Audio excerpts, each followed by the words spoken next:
মনিকা নামের একটা মেয়ের একদিন জঙ্গলের নৃশংসতম ডেড বডি পাওয়া যায়। পুলিশ তদন্তে বের হলে দেখে মনিকার মৃত্যুর রহস্য জড়িয়ে আছে তারই করা কিছু রিল ভিডিওর সাথে। আজকের এই মুভিটা আমাদের একটা জেনারেশনকে কিভাবে রিল ভিডিওর চক্করে পড়ে নিজের বিপদ নিজে ডেকে আনছে তা একেবারে চোখে আঙ্গুল দিয়ে দেখিয়ে যাবে। এই মুভির শুরু থেকে শেষ পর্যন্ত সাসপেন্স এবং টুইস্টে ভরা। যখনই আপনার মনে হবে এই বুঝি আসল কালপিট ধরা পড়ল, তখনই সেখান থেকে নতুন আরেক টুইস্টের শুরু। মুভির নাম ক্রাইম রিলস। মুভির শুরুতে আমরা একদম সকাল সকাল বদনা হাতে একটা লোককে দেখতে পাই। আর অফকোর্স এই কী জন্য যাচ্ছে সেটা তো বুঝতে পারছেন। ঝুপঝাড় দেখে শুনশান একটা জায়গায় গিয়ে বসে এখানে কাজ সারবে, কিন্তু যখনই শান্তিতে সে একটু হালকা হতে যাবে কি তখনই সেখানে ঝুপঝাড়ের ভিতর কিছু একটা দেখে বদনা টদনা ফেলে দেয় এক দৌড়। তাড়াতাড়ি গিয়ে অন্য আরেকটা লোককে ডেকে নিয়ে আসে। আমরা জানতে পারি এখানে আসলে কেউ একজন একটা ভয়ানক লাশ পড়েছিল, কোনো একটা মেয়ের। আর লাশটার এতটাই খারাপ অবস্থা ছিল যে যা একদমই বলার বাইরে। এ যেন কোনো মানুষের কাজ হতে পারে না, কোনো হিংস্র জানোয়ারই এরকমটা করেছে এমন অবস্থা। এরা তাড়াতাড়ি তাদের এলাকার পুলিশ স্টেশনে কল করে বিষয়টা জানিয়ে দেয়। এদিকে ঘটনাস্থলে ততক্ষণে একজন থেকে দুজন, দুজন থেকে 10 জন এরকম করে করে গ্রামের সব লোকজন এসে জড়ো হয়েছে। এরই মাঝে আবার গ্রামের একটা ছেলে মোবাইল হাতে নিয়ে ক্যামেরা অন করে এসবের আবার ব্লগ ভিডিও বানাতে শুরু করে। অবশ্য এটা আজকালকার নিত্যদিনের সত্যটা কিন্তু দেখানো হয়েছে যে মানুষ এরকম পরিস্থিতিতেও কীভাবে ভিডিও বানিয়ে ভিউ কামাবে, ফলোয়ার্স কামাবে এসবের চিন্তাই করে। এই ছেলেটাও সেটাই করছে। যাই হোক, এরপর সেখানে আমাদের মুভির মেন ক্যারেক্টার এসআই মীরা এসে উপস্থিত হয়। মীরাদের ইনফর্ম করা হয়েছিল, এজন্য তারা তাড়াতাড়ি ঘটনাস্থলে এসে উপস্থিত হয়েছে। মীরারা এসে ডেড বডিটা দেখার পর তাদের মনে পড়ে কিছুদিন আগে তাদের কাছে একটা মেয়ের মিসিং কমপ্লেন এসেছিল। তো যে মিসিং কমপ্লেনটা করেছিল মীরারা তাকে ঘটনাস্থলে ডেকে নেয়, তাকে বইটা দেখিয়ে লাশটাকে শনাক্ত করতে বলে। এটাই হচ্ছে সেই ছেলেটা আঞ্জি। কিছুদিন আগে আঞ্জির চাচাতো বোন মনিকা নামের একটা মেয়ে মিসিং হয়েছিল। সে থানায় ওইটারই কমপ্লেন করেছিল। এখন আঞ্জি ডেড বইটা দেখে কান্না করতে শুরু করে দেয়, কারণ এটা আসলে তার চাচাতো বোন মনিকা নামের সেই মেয়েটারই বডি ছিল। মনিকার মা বাবাকেও ইনফর্ম করা হয়। একটু পর তারাও এসে হাজির। আর মেয়েকে এই অবস্থায় পেয়ে মা বাবা হাউমাউ করে কান্না করতে শুরু করে দেয়। কোনোভাবেই তাদেরকে আটকে রাখা যাচ্ছে না। মেয়ের জন্য তারা অনেক কান্না করে। আঞ্জিও অনেক কান্না করছে, কারণ হচ্ছে আঞ্জি এবং মনিকার আসলে বিয়ে হতে চলেছিল। আঞ্জি মনিকাকে অনেক ভালোবাসত। যোগের পর পুলিশরা তাদের বাকি ফর্মালিটিসগুলো কমপ্লিট করে মনিকার বডি তার ফ্যামিলিকে দিয়ে দেয়। মনিকার অন্তিম সংস্কারের কাজ শেষ করা হয়। মনিকার মা বাবা এখনও তার ফটোর সামনে বসে বসে তার জন্য কান্না করছে। আর আমরা ফটোতে যে মেয়েটাকে দেখতে পাচ্ছি এটাই হচ্ছে মনিকা। অন্যদিকে পুলিশ অফিসার মীরাও তার মতো করে ইনভেস্টিগেশন শুরু করে দিয়েছে। এই কেসটা নিয়ে সে অনেক সিরিয়াসও বটে। মনিকা যে এলাকায় থাকতো মীরারা সেখানে গিয়ে সে এলাকার লোকজনদের কাছ থেকে মনিকার ব্যাপারে জিজ্ঞাসাবাদ করতে শুরু করে। আর এখান থেকে জিজ্ঞাসাবাদ করে মীরারা জানতে পারে কিছুদিন আগে আঞ্জি এবং মনিকার বিয়ে ঠিক হয়েছিল, কিন্তু সেই বিয়েতে মনিকা একদমই রাজি ছিল না। বিদায় বিয়ের আগের দিন রাতেই সে বাসা থেকে পালিয়ে যায়। এখন প্রশ্ন এসে দাঁড়ায়, হয়তো তার কোনো বয়ফ্রেন্ড আছে হবে। আঞ্জির সাথে বিয়ে না করতেই হয়তো তার বয়ফ্রেন্ডের সাথে পালিয়েছিল হবে। গ্রামের সবাই বলে মনিকা নাকি কোনোভাবেই আঞ্জির সাথে এই বিয়েতে রাজি ছিল না, কিন্তু আঞ্জি নাকি তাকে অনেক ভালোবাসত। এখন মীরাদের প্রথম সন্দেহ যায় আঞ্জির উপরেই, কারণ মনিকা তাকে বিয়ে করতে চাইছিল না, এজন্য হয়তো সে তাকে মেরে দিয়েছে। সাথে সাথে আঞ্জিকে ধরে নিয়ে আসা হয় আর তাকে অনেকভাবে জিজ্ঞাসাবাদ করা হয় যে মনিকার এই অবস্থাটা তুমি করেছ। তুমি জোর জবরদস্তি তাকে বিয়ে করতে চাইছিলে আর সেই বিয়েতে একদমই রাজি ছিল না, যার জন্য তুমি তাকে মেরে দিয়েছ। কি আমি ঠিক বলেছি তো? আঞ্জি বলে, কি বলছেন কি ম্যাডাম এসব? মনিকাকে আমি ভালোবাসতাম, সে আমার জান ছিল। যেমনটা আপনি জেনেছেন আর বলছেন বিষয়টা একদমই তেমনটা নয়। এখান থেকে আঞ্জি মীরাদেরকে সব কিছু বলতে শুরু করে যে কেন মনিকা বিয়েতে রাজি ছিল না আর কি থেকে কি হয়েছিল। সিন একটু ফ্ল্যাশব্যাকে। এখানে আমরা আঞ্জি এবং মনিকার কাহিনীটা জানতে পারি। আসলে ছোটবেলা থেকে আঞ্জি মনিকাকে পছন্দ করত। মনিকা ছিল তার চাচাতো বোন, তাই দুজন একসাথে বড় হয়েছে। ওই থেকে আর কি মনিকার প্রতি আঞ্জির ভালো লাগা শুরু। কিন্তু একটা সমস্যা হচ্ছে মনিকা আঞ্জিকে নিয়ে তেমন কিছু একটা ভাবতো না, সে জাস্ট তাকে এমনিতেই বন্ধু হিসেবেই দেখত। এইদিকে আঞ্জি মনিকার পিছনে ঘোরাঘুরি তো করত, কিন্তু সে কোনোভাবে তার ভালোবাসার কথাটা তাকে বলতে পারছিল না।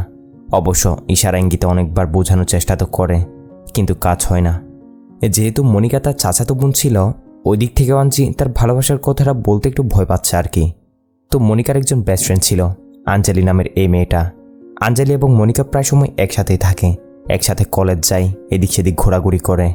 একদিন অঞ্জলি এবং মনিকা অঞ্জলির মোবাইল থেকে একটা রিল শ্যুট করে, ইনস্টাগ্রামের রিলস আর কি।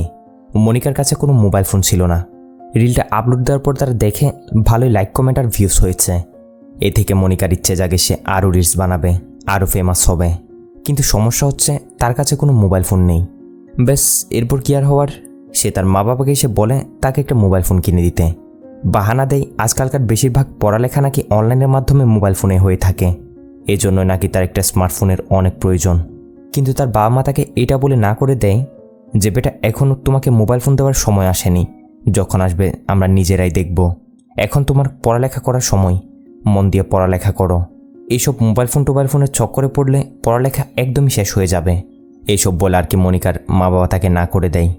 অবশ্য আরও একটা কারণ আছে, মনিকার বাবার কাছে এখন তেমন একটা টাকাও নেই যে সে মোবাইল ফোন কিনে দিতে পারবে। কিন্তু মনিকাও তো একদমই নাছুরবন্দা, তার মোবাইল ফোন লাগবে তো লাগবেই। মোবাইল ফোনের জন্য বাপ মার সাথে অভিমান করে বেশ কয়েকদিন খানা পানিও ছেড়ে দেয়। মানে একেবারে জিদ্দি টাইপের একটা মেয়ে। কয়েকদিন পরে এই বিষয়টা যখন আঞ্জি জানতে পারে, সে একটা মোবাইল ফোন কিনে সোজা মনিকার বাপ মার কাছে এসে উপস্থিত। মোবাইলটা তাদেরকে দিয়ে বলে এটা মনিকাকে দেওয়ার জন্য। মনিকার বাবা অবশ্য আঞ্জিকে বলে যে এটার কী প্রয়োজন ছিল বেটা, এখন তাকে মোবাইল ফোন দেওয়াটা ঠিক হচ্ছে না। আঞ্জি তাদেরকে বোঝায় যে কোনো সমস্যা নেই। মনিকার বাবা মা অবশ্য আগে থেকে জানতো যে আঞ্জি মনিকাকে পছন্দ করে। তারা তো মনে মনে এটা ভেবেও রেখেছে আঞ্জির সাথে মনিকার বিয়ে দিবে। যাক, আঞ্জি মোবাইলটা দিয়ে চলে যাওয়ার পরপরই মনিকা কলেজ থেকে বাসায় ফিরে। কথা মতো তার বাবা মোবাইলটা মনিকাকে দেয়, যেটা পেয়ে সে তো মহা খুশি। যাক, পরের দিন মনিকা এবং তার বান্ধবী আঞ্জলি যখন কলেজ থেকে ফিরছিল, তখনই সেখানে সিনু নামের এই ছেলেটা এসে মনিকাকে ডিস্টার্ব করতে শুরু করে। এই সিনু অবশ্য অনেক দিন যাবৎ মনিকার পিছনে পড়ে আছে, যেখানে সেখানে তাকে ডিস্টার্ব করে। তো আজকেও যখন সে এদেরকে ডিস্টার্ব করছিল, তখনই সেখান দিয়ে বাইক নিয়ে যাচ্ছিল হচ্ছে মনিকার বান্ধবী এই অঞ্জলির বড় ভাই সঞ্জয়। এসব কিছু দেখে সঞ্জয় গাড়ি দাঁড় করিয়ে সিনুকে দেখ থাপ্পড়, বলে আরেকবার যদি তোকে রাস্তায় যাকে তাকে ডিস্টার্ব করতে দেখেছি না, তাহলে কিন্তু তোর খবর আছে। এসব বলে টলে সঞ্জয় সিনুকে সেখান থেকে ভাগিয়ে দেয়।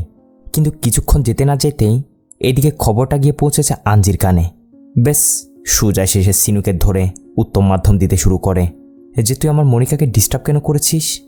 আচ্ছা মতো সিনুকে খেলিয়ে ধমক টমক দিয়ে আঞ্জি সেখান থেকে চলে যায়। ওইদিকে আমরা মনিকাকে দেখি যে কিনা মোবাইল ফোন পাওয়ার পর থেকে সারাক্ষণ সেটা নিয়ে বিজি, যেখানে সেখানে রিল ভিডিও বানায়, এসব করে আর কি।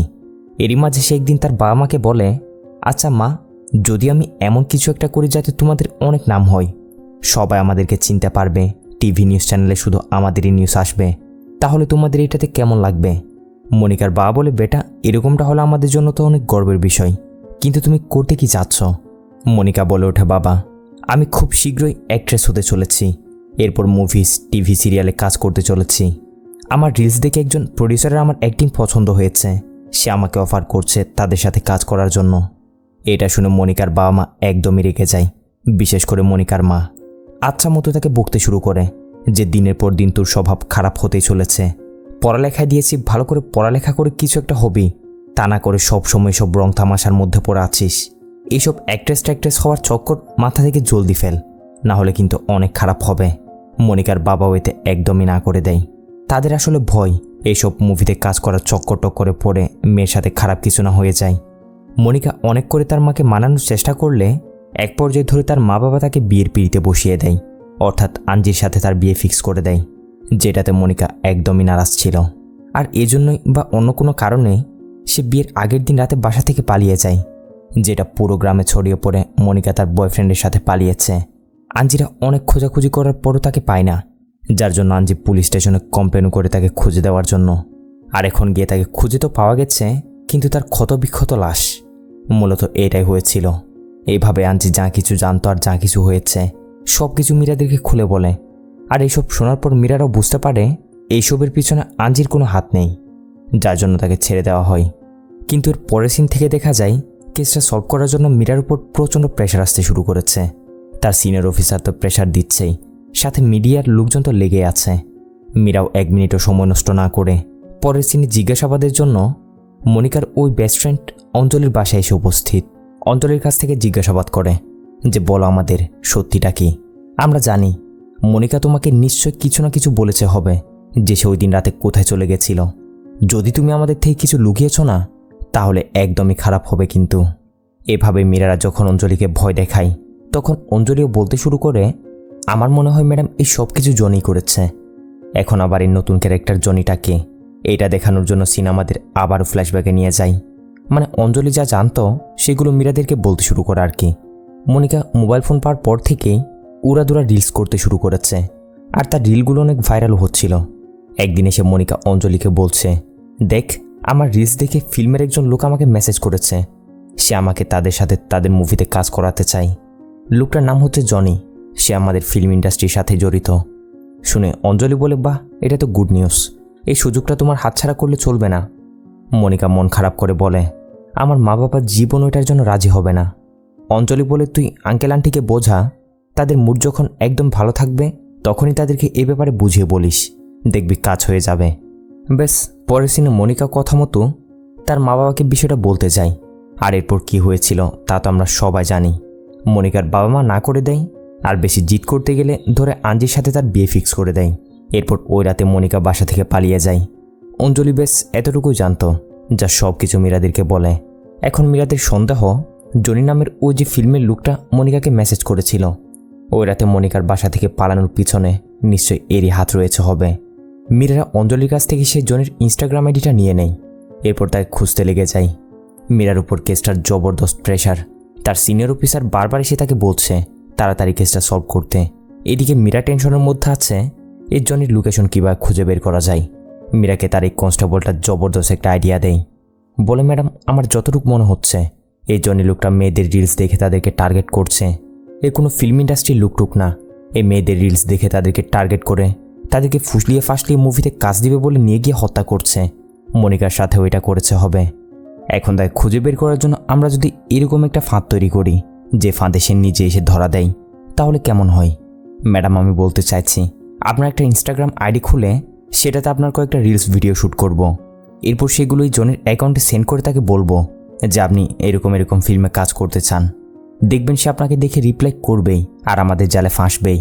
প্ল্যানটা মীরার কাছেও পছন্দ হয়। আর প্ল্যান অনুযায়ী তারা প্রথম একটা ইনস্টাগ্রাম আইডি খুলে প্রথম আগে সে কয়েকটা রিলস ভিডিও বানায়। এরপর তারা জনিকে ফ্রেন্ড রিকোয়েস্ট পাঠিয়ে ওয়েট করতে শুরু করে যে কখন সে রিকোয়েস্ট অ্যাকসেপ্ট করে। একটু পর জনিও ফ্রেন্ড রিকোয়েস্ট অ্যাকসেপ্ট করে নেয়, যার সাথে সাথে এদিকে মীরারাও প্ল্যান অনুযায়ী তার রিলসগুলো জনিকে পাঠাতে শুরু করে। সাথে তারা মেসেজে জনিকে এটাও বলে, আমরা জানতে পেরেছি আপনি নাকি ফিল্ম ইন্ডাস্ট্রির সাথে জড়িত। আমি একজন অ্যাক্ট্রেস হতে চাই, এর জন্য আপনি যাই করতে বলবেন আমি তাই করতে রাজি আছি, বলুন কোথায় আসতে হবে।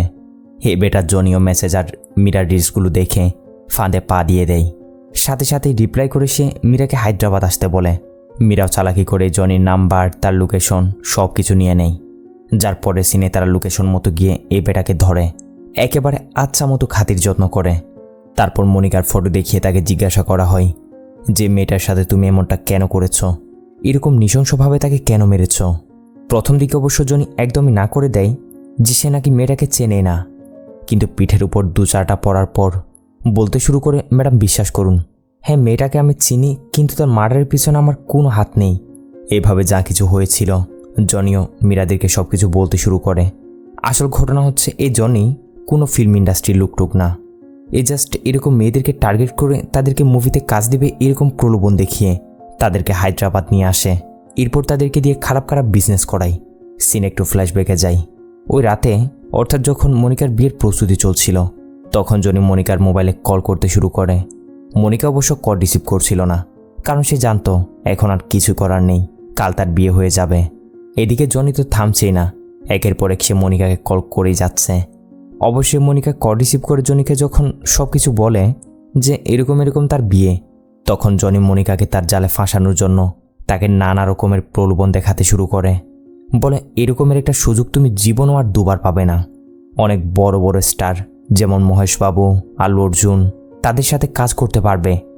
এক কাজ করো, তুমি আজ রাতে কেউ না জানার মতো হায়দ্রাবাদ চলে আসো, এখানে তোমার সব কিছুর ব্যবস্থা আমি করে দেব। দুদিন পর তুমিও যখন বড় একজন স্টার হয়ে যাবে, তখন দেখবে সবাই মেনে নিয়েছে, তখন কেউ আর কিছু বলতে পারবে না। এসব কিছু বলে জনি একেবারে তার ব্রেন ওয়াশ করে দেয়। মনিকাও বলে, কিন্তু আমি তো হায়দ্রাবাদের কিছু চিনি না, কিভাবে কোথায় যাব ওইটাও জানি না। জনি বলে, ঠিক আছে, রাতে যখন সবাই ঘুমিয়ে পড়বে তখন তুমি চুপে চুপে বাসা থেকে বেরিয়ে আসবে। আমি গাড়ি নিয়ে তোমার বাসার বাইরে ওয়েট করব। বেচারি বোকাশোকা মনিকাও এর ফাঁদে পা দিয়ে দিয়েছে। কথা মতো রাতে সবাই যখন ঘুমিয়ে পড়ে, সে ওই অবস্থাতেই বাসা থেকে চুপে চুপে বেরিয়ে যায়। বাইরের জনিও গাড়ি নিয়ে এসে হাজির। জনি তাকে নিয়ে সোজা হায়দ্রাবাদ চলে আসে।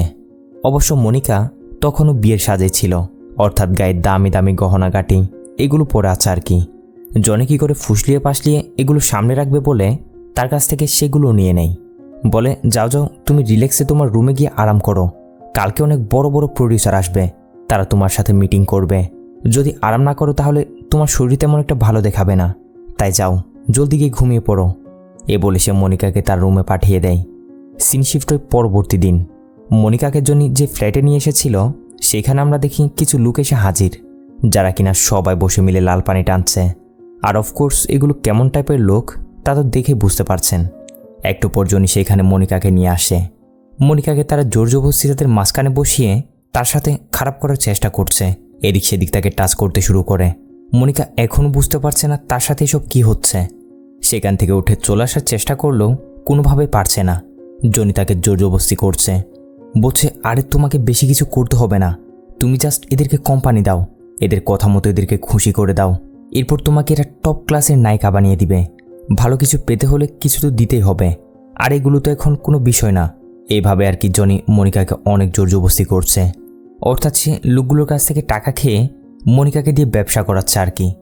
মনিকার এসব একটুকুও পছন্দ হচ্ছিল না, যার কারণে সে তাড়াতাড়ি সেখান থেকে তার রুমে চলে যায়। মনিকা বুঝতে পারে সে ভুল জায়গায় এসে ফেসে গেছে। এই লোকগুলো একদমই ভালো মানুষ না। জনিকে বলে, আমি এখানে এক মুহূর্ত থাকবো না, আমি এখান থেকে এক্ষুনি চলে যাব, আমার জিনিসগুলো আমাকে দিয়ে দাও। কিন্তু জনি এবার তার আসল চেহারা দেখিয়ে দেয়। সে তাকে অনেক জোর জবরদস্তি করতে শুরু করে, বলে, আমার কথা মতো না করলে এখান থেকে জীবনও বের হতে পারবে না।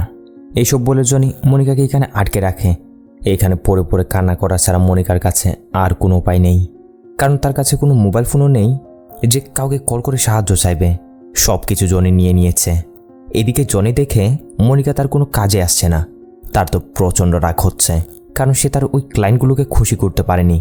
এই জন্য সে সিদ্ধান্ত নেয় মনিকাকে সে তাদের একটা প্রস্টিটিউশনের ধান্দায় নিয়ে গিয়ে বিক্রি করে দিবে। পরের সিনে সে মনিকাকে ওই জায়গায় নিয়ে যায় যেখানে এই ধান্দাটা চলতো। মনিকা না চাওয়া সত্ত্বেও তারা তাকে এখানে আটকে রাখে, তাকে দিয়ে ধান্দা করাবে বলে। ব্যাস, আর জনিও তাকে ওই জায়গায় রেখে সেখান থেকে চলে আসে। এরপর কি হয়েছিল সে আর কিছু জানে না। মনিকার সাথে তার আর কোনো কন্টাক্ট হয়নি। এইসব বলতে বলতে সিনও প্রেজেন্টে চলে আসে। জনি ব্যাস এতটুকু জানে, এরপর কি হয়েছিল না হয়েছিল সে আর কিছু জানে না। মীরার জনির কাছ থেকে ওই প্রস্টিটিউশনের ধান্দাটা যেখানে চলতো এর ঠিকানা নিয়ে পরে সিনে সেখানে গিয়ে উপস্থিত। খুবই চালাকি করে তারা এই ধান্দাটার মেন যারা ছিল তাদেরকে ধরে পুলিশ স্টেশন নিয়ে আসে। এই দুই মহিলাই মূলত ধান্দাটা চালাতো। এদেরকে এনে আচ্ছা মতো উত্তম মাধ্যম দেওয়া হয়। এরপর জিজ্ঞাসা করা হয় যে, বল সত্যটা কি, মনিকার সাথে কি হয়েছিল। এরা বলতে শুরু করলে সিন আমাদের আবার একটু করে পিছনে নিয়ে যায়। মনিকাকে এরা এখানে আটকে রেখে অনেক টর্চার করছিল, কারণ মনিকা তাদের কথা মতো কাস্টমারদের অ্যাটেন্ড করছিল না। এদিকে মনিকার বারবার মনে পড়ছে কি ভালোই না ছিল সে তার গ্রামে, বন্ধুদের সাথে এদিক সেদিক ঘোরাঘুরি, মা বাবার আদর, সব কিছু তো ছিল। কিছু ভাবনা চিন্তা না করে বাসা থেকে এবার পালিয়ে এসে ফেসে গেছে। এইসব কিছু আর কি তার বারবার মনে পড়ছে।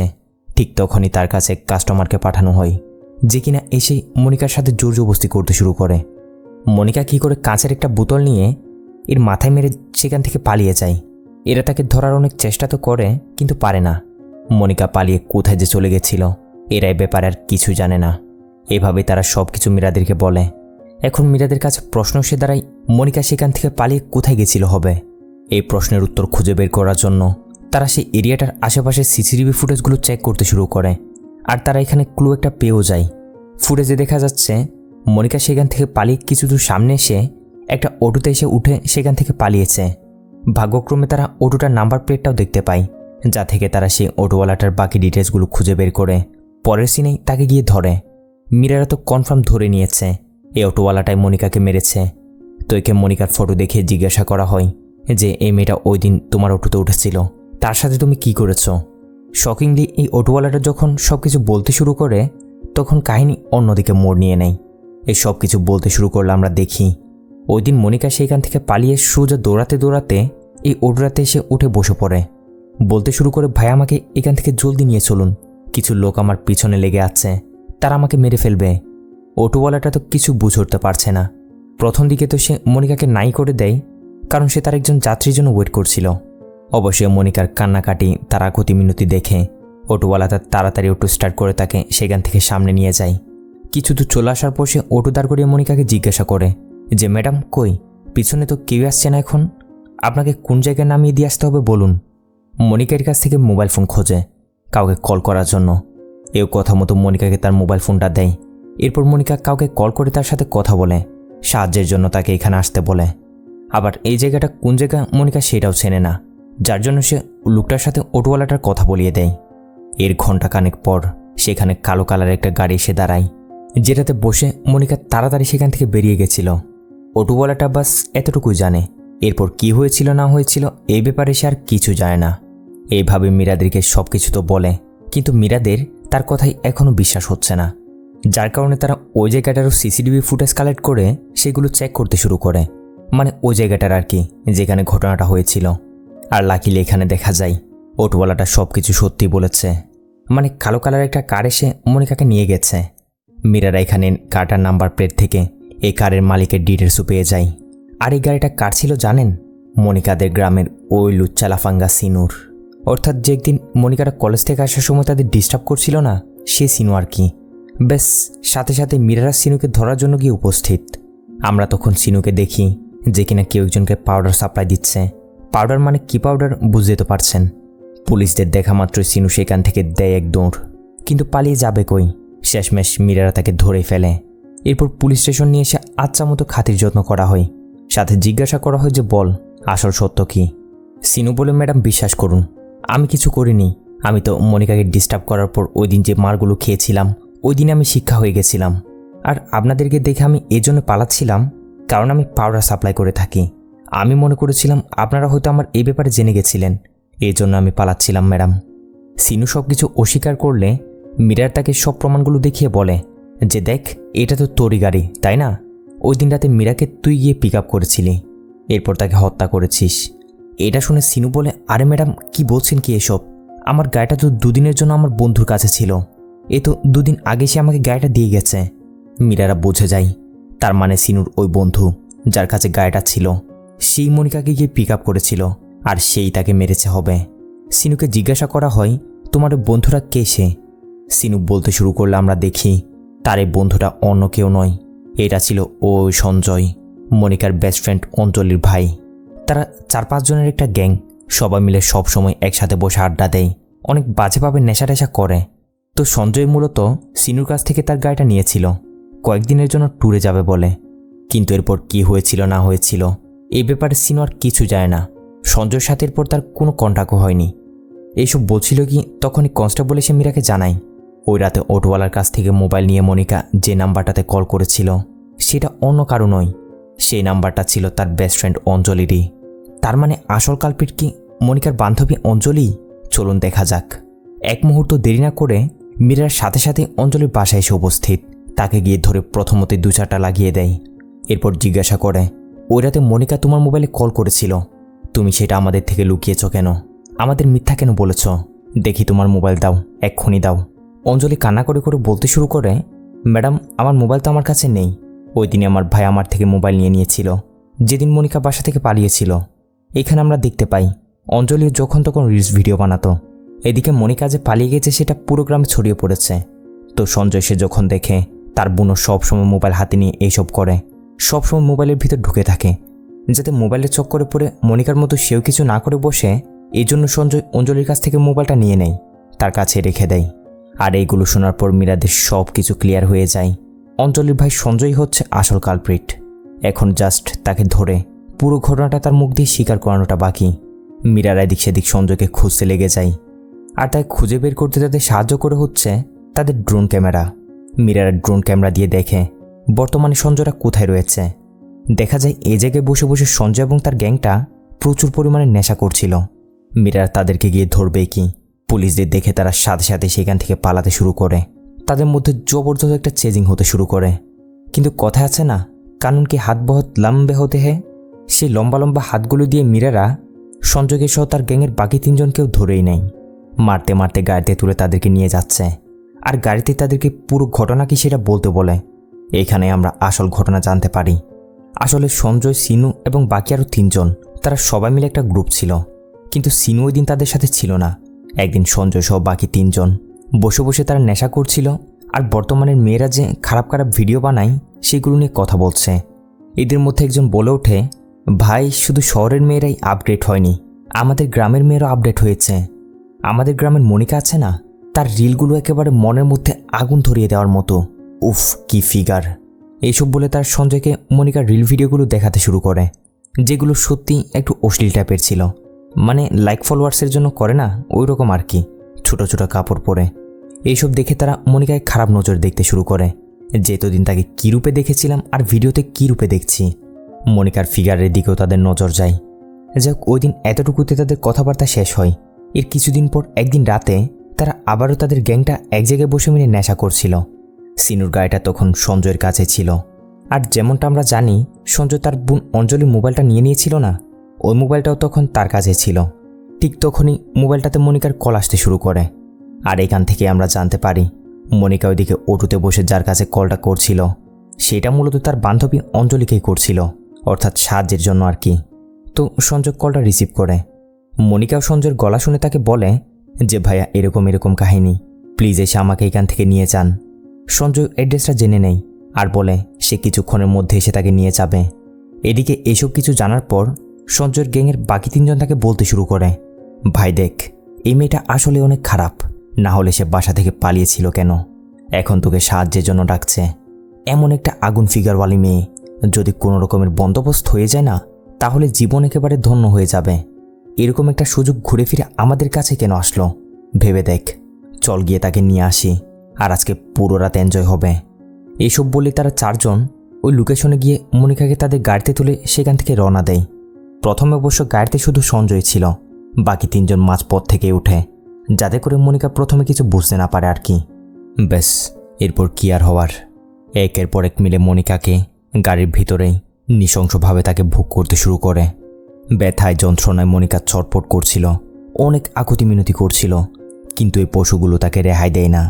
শুধু এটাই নয়, সারা রাত তো তাকে ভোগ করে করে, এমনকি একদম সকাল হওয়ার আগে আগেও গাড়ি থেকে বের করে তারা সিদ্ধান্ত নেয়, না হলে সবাইকে সে বলে দিবে। মনিকার জীবন বাঁচানোর জন্য তাদের অনেক হাত জোর করে বলে যে, আমি কাউকে কিছু বলবো না, দয়া করে আমাকে জানে ছেড়ে দাও। কিন্তু এই নরপশুগুলোর মনে কোনো দয়া আসে না।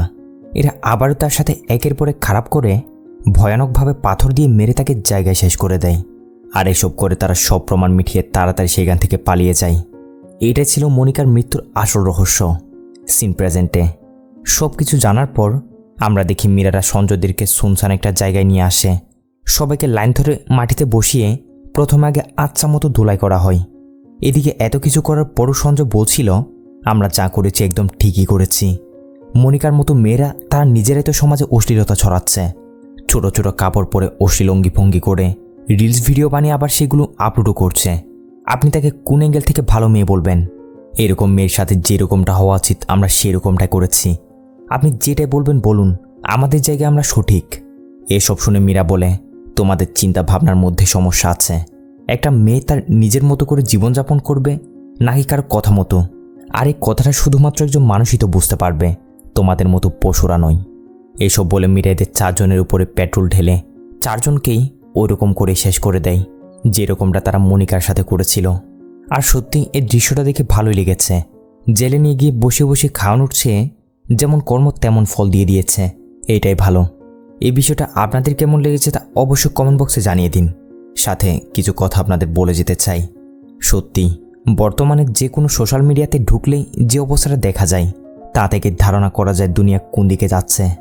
সেলিব্রিটি হওয়ার জন্য আজ মানুষ কি না করছে। নিজের অঙ্গ প্রত্যঙ্গ যে জিনিসটা আমাদের হেফাজত করা উচিত, ওইটাও পর্যন্ত মানুষের সামনে তুলে ধরতে একটুও পর্যন্ত দ্বিধাবোধ করছে না। আমি বলবো এমন কর্মকাণ্ড জীবনও ভালো কিছু বয়ে আনবে না।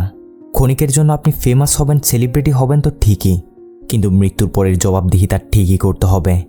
সবাই সব কর্মকাণ্ড থেকে বিরত থাকবেন, বিশেষ করে বোনদেরকে বলছি। যাই হোক, আমার কথা কেউ খারাপভাবে নেবেন না, আমি জাস্ট আপনাদের বোঝানোর চেষ্টা করেছি। ভালো কিছু করবেন তো ভালো ফলই পাবেন। পরিশেষে এটাই বলবো, সবাই ভালো থাকবেন, সুস্থ থাকবেন। যাওয়ার আগে চ্যানেলটাকে সাবস্ক্রাইব করে দিয়ে যাবেন আর ভিডিওতে একটা লাইক দিয়ে যাবেন। দেখা হচ্ছে পরবর্তী ভিডিওতে। Tata, bye bye.